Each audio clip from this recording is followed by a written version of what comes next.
Co kdybychom jeli příští rok k moři? Co bychom tam dělali? Milovali se. Půjdeme na Mácháč. Já už ho blbneš.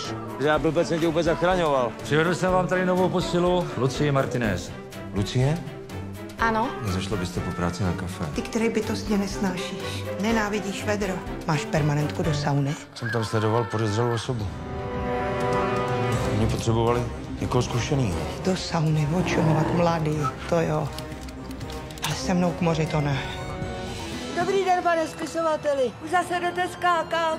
Jste opravdový umělec. Byla jste někdy u moře? Romantická detektivka.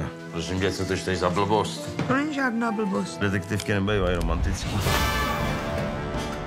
Simonka říkala, že jste se začali pokoušet o miminko.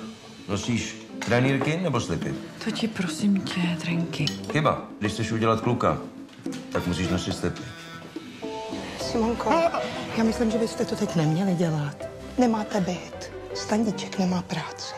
Prosím tě, co tady děláš? Táta už mě nemá rád. Nenakládejte ty kufry. Nakládejte je. Jeďte. A proč? Protože s tebou už nechci být v jednom bytě. To je nedorozumění. Pro nás to dejte tamhle ten taxík. Koukám, že nám tady řádil nějaký Picasso. Co je na tom pozitivního? Třeba to, že se nemenujete Velká. František, musím vám něco povedat. Jsem těhotná. V 16 letech? To ani fyzicky není možný. Ty nevíš, jak vypadal? Měl dready.